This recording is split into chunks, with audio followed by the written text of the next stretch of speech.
இன்றைய வானிலை கடந்த 24 மணி நேரத்தில் வட தமிழக மாவட்டங்களில் ஓரிரு இடங்களில் மிக லேசான மழை பதிவாகியுள்ளது. ஏனைய தமிழக மாவட்டங்கள் புதுவை, காரைக்கால் பகுதிகளில் வறண்ட வானிலையை நிலவியது. நேற்று தென்மேற்கு மற்றும் அதனை ஒட்டிய மத்திய மேற்கு வங்கக்கடலை ஒட்டிய வட தமிழகம் மற்றும் தெற்கு ஆந்திர கடலோர பகுதிகளில் நிலவிய ஆழ்ந்த காற்றழுத்த தாழ்வு பகுதி இன்று காலை அதே பகுதிகளில் நிலவுகிறது. இது அடுத்த 24 மணி நேரத்தில் படிப்படியாக காற்றழுத்த தாழ்வு பகுதியாக வலுவிழக்கக்கூடும்.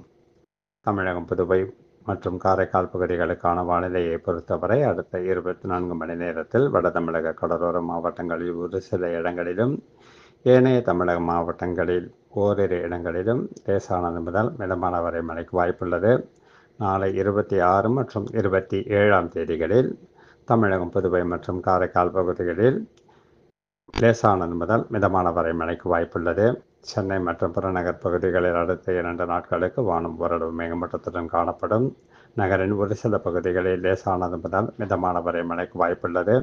மீனவர்களுக்கான எச்சரிக்கையை பொறுத்தவரை அடுத்த 24 மணி நேரத்திற்கு வட தமிழக கடலோர பகுதிகள், ஆந்திர கடலோர பகுதிகள், தென்மேற்கு வங்கக்கடல் பகுதிகள் மற்றும் அதனை ஒட்டிய மத்திய மேற்கு வங்கக்கடல் பகுதிகளில் சூறாவளி காற்று வீச வாய்ப்புள்ளதால் அடுத்த 24 மணி நேரத்திற்கு மீனவர்கள் இப்பகுதிகளுக்கு செல்ல வேண்டாம் என்று அறிவுறுத்தப்படுகிறார்கள்.